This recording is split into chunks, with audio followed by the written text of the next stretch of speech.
احباب ذی وقار، رمضان شریف کے اندر لوگ بہت زیادہ مسائل پوچھتے ہیں، تو فقیر نے مناسب خیال کیا کہ اس کا بھی ایک سلسلہ شروع کیا جائے تاکہ صرف مسئلہ پوچھنے والا ہی نہیں بلکہ اندرون ملک اور بیرون ملک جتنے عاشقان رسول ہیں ان تک بھی اگر یہ پیغام پہنچے تو یقیناً یہ صدقہ جاریہ ہوگا۔ آپ دعا فرمائیں، اللہ تعالیٰ اس میں برکت عطا فرمائیں۔ پہلا سوال جو پوچھا گیا ہے وہ یہ ہے کہ کیا غیبت، جھوٹ اور چغلی کے ساتھ روزہ ٹوٹ جاتا ہے؟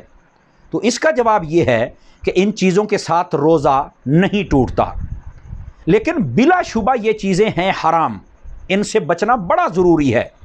ایک روایت مصنف ابن ابی شیبہ میں ہے، فرمایا اذا صمت فلیصم سمعک وبصرک ولسانک عن الکذب والاسم۔ فرمایا جب تم میں سے کوئی روزہ رکھے تو اسے چاہیے کہ وہ اپنی زبان، اپنی آنکھ اور اپنے کان کا بھی روزہ رکھے تاکہ ان کے ساتھ نہ کوئی گناہ سرزد ہو اور نہ ہی جھوٹ۔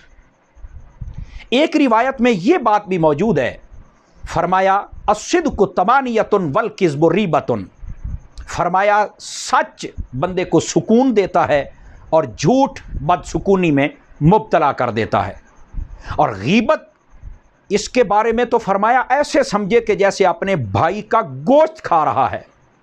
اللہ تعالی ہم سب کو بچنے کی توفیق عطا فرمائے۔ ان سے روزہ نہیں ٹوٹے گا لیکن روزے کی نورانیت علماء فرماتے ہیں ختم ہو جائے گی۔ دوسرا سوال یہ پوچھا گیا ہے، کیا نسوار اور پان کھانے سے روزہ ٹوٹ جائے گا؟ اعلیٰ حضرت امام اہل سنت مجدد دین و ملت الشاہ امام احمد رضا خان رحمۃ اللہ تعالی علیہ، آپ نے فرمایا کہ ان کے ساتھ روزہ ٹوٹ جائے گا۔